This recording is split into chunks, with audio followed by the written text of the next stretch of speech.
అయితే పెద్దగా మాట్లాడడం రాదు. ఇక్కడికి వచ్చిన పెద్దలందరికీ నా నమస్కారం. అండ్ సాయి కుమార్ గారు, వీళ్ళతోనే నేను చేయాలి అనుకోకుండా వీళ్ళతో నేను చేస్తున్నాను అనుకున్నారు సార్. Thank you. అండ్ ఏం చెప్పాలమ్మా, ఖచ్చితంగా థ్యాంక్స్ చెప్పండి నిహారిక. ఎందుకంటే తెలుసు మీకు రుణపడి ఉండిపోవాలి ఉంది మాకు. మాలాంటి వాళ్ళకి స్థాయిని కల్పించారు మీరు.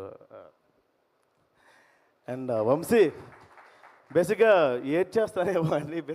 సార్ అన్న, నాకు కామెడీ వీడియోస్ అవి చేస్తూ ఉంటానన్న. నేను సెంటిమెంట్ అంటే కొంచెం గ్లిజర్ అనేది వాడాలి. బ్యాక్గ్రౌండ్ మ్యూజిక్ చేసి సెంటిమెంట్ సీన్లు ప్రాక్టీస్ చేయించేవాడన్న. ఆ రోజు నుంచి సినిమా చూసిన ఏ బిట్ చూసి మనం చేసాం అనే స్థాయికి వచ్చేసాం. ఏమో ఏడ్ చేస్తానేమో అని నేను టిష్యూస్ పట్టుకొచ్చుకున్నా, ఏడుపు రావట్లేదు. థ్యాంక్ యూ సో మచ్ అండి. థ్యాంక్ యూ అండి, thank you so much. Thank you అమ్మా.